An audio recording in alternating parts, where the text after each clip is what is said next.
So what I've been asked to say a few words today about is the culture of life and the culture of death. And I remember when I first read that little phrase of Pope John Paul II about the culture of death, I was inclined to think it was a bit too much. It was a bit of an overstatement, a bit too harsh. But I think he was, in retrospect, I think he was explaining it exactly as it is. You know, in the culture of death, you don't have children, or very, very few. It might be because of abortions. Already in Russia, the population is dropping by 750,000 a year. The population is dropping by 750,000 a year. Most women have had a number of abortions there. Too many of the men are alcoholics, and that's often connected with sterility. And so we have early deaths and a catastrophic decline in the birth rate. Now, we've got many, many wonderful blessings in our society, but the sort of society that we have, which is very good, makes it hard for families. Give me just one example.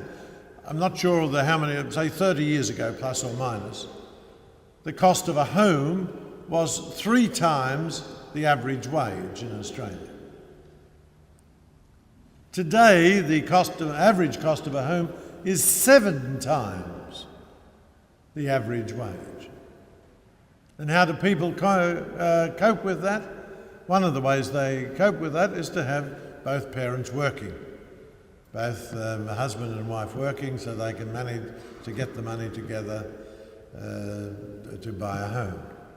And so there is a pressure against having children.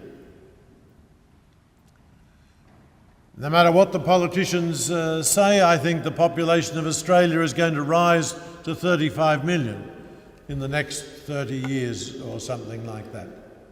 There'll be immense developments in different areas. I don't know your diocese. They'll be down in the southwest, especially Sydney and into Wollongong is one area we've been looking at. So they'll be developed, but in the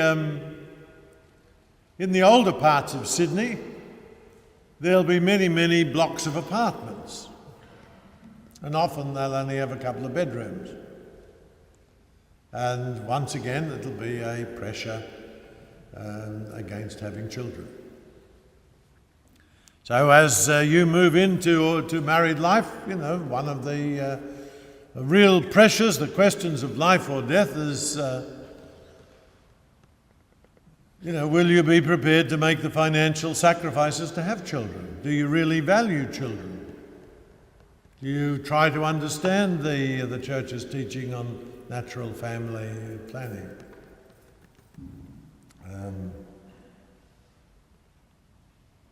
There's a new pressure. We've got quite a few young people, possibly some of you here, whose mums and dads have split up. And you have, good, serious young people who are worried. They don't want to inflict on their children the suffering they've gone through themselves. So in other words, they're short of hope. And I've said to one of them who was talking to me about it, said the very fact that you're worried about that is a sign, I think, that you are capable of bringing up children properly and loving them and taking them forward. There's the scourge of abortion.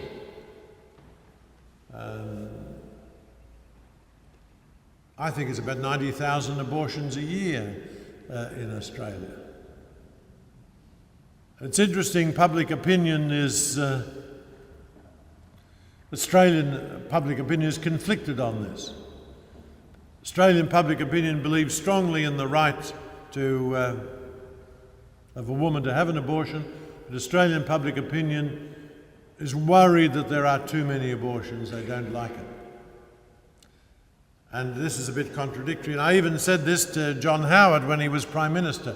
And he said, well, that's more or less my position. He wasn't totally against abortion. He wasn't in favour of it, but he was going along those lines. And then at the moment, and for the foreseeable future, we're going to be facing the push for euthanasia, for mercy killing. And see, they'll sometimes say euthanasia is dying with dignity. It isn't. It's always a killing. And I'll come back to that. Now, we Catholics are a minority. I don't know what percentage it'd be here, just under 30%. That's a bit higher than the national average. We're about 28% in Sydney, 26% nationally. The number of us who worship regularly and take it seriously is a significantly smaller minority. The majority will continually be pressing upon us. They don't like us to be different, especially on some issues. They want us to conform. And so we've got to be very aware of that and very consciously working to maintain our identity, and especially on the moral questions. They won't worry too much that we've come along here to the church to worship, as long as we shut up and don't try to be explaining to people generally what we should be doing. But our society desperately needs that. We desperately need to try to stabilise family life, to explain to young people the importance of lifelong marriage, to explain to the other young people the importance of human life, that it isn't an option to abort a young unborn, that it's a great violation of human rights. It's the killing of an innocent human being.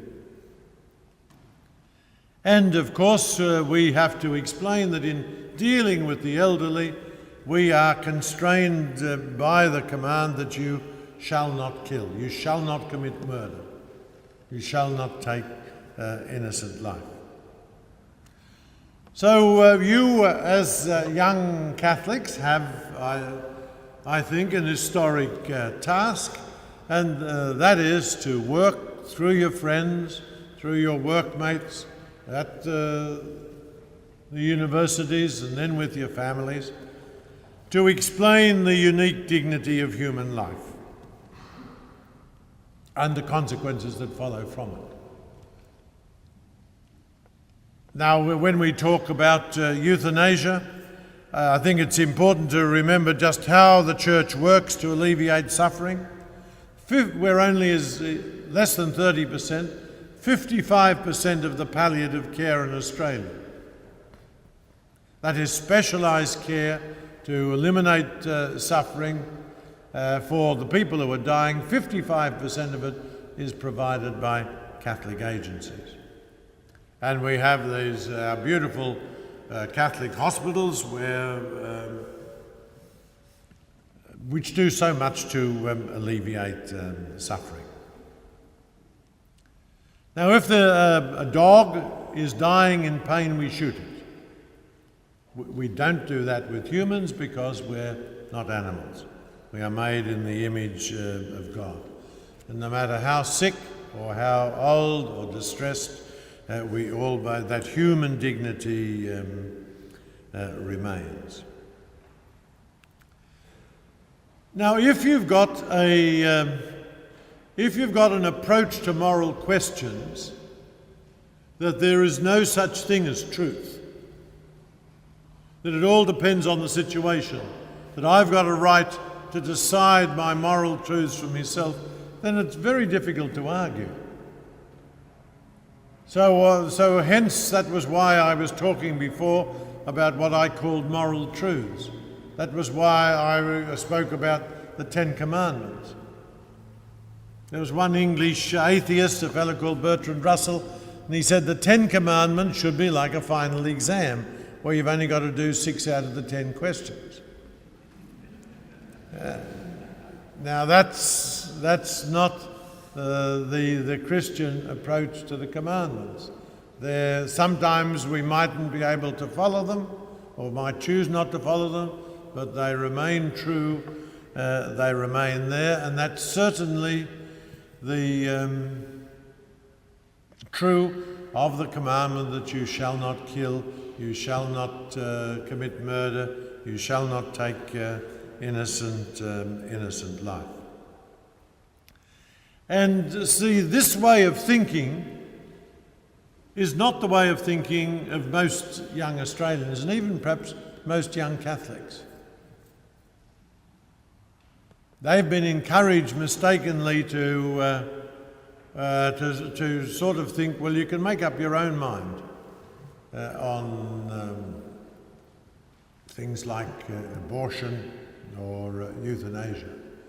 But we stand under God, under the Christian tradition, and we don't have that freedom, and it would be a destructive freedom.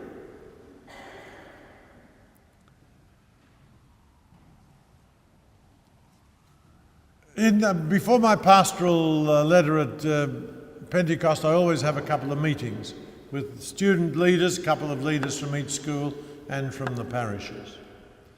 And especially the leaders from the school, some of them were saying, well, look, I was present when Grandma died, and she was suffering greatly.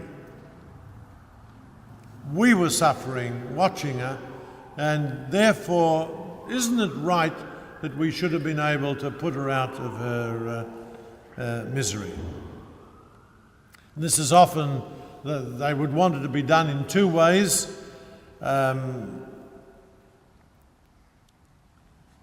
doctor would give an injection, or the doctor would give, say, pills and potions to the patient who would take them to be himself and become assisted suicide.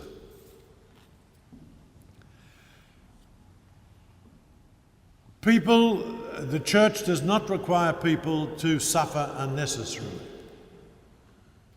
A doctor and a nurse is perfectly entitled to take whatever steps are necessary to control pain. And a good doctor might even foresee that in controlling that pain it would shorten somebody's life, but that's permissible. Many of the Australians who are in favour of euthanasia are really only talking about palliative care. Many of them aren't. They do want to bump people off. But good palliative care, as long as you don't intend to kill the person, you're certainly entitled to make them comfortable, and there's no obligation to keep going with medication that's going to be useless. It's not going to make them better.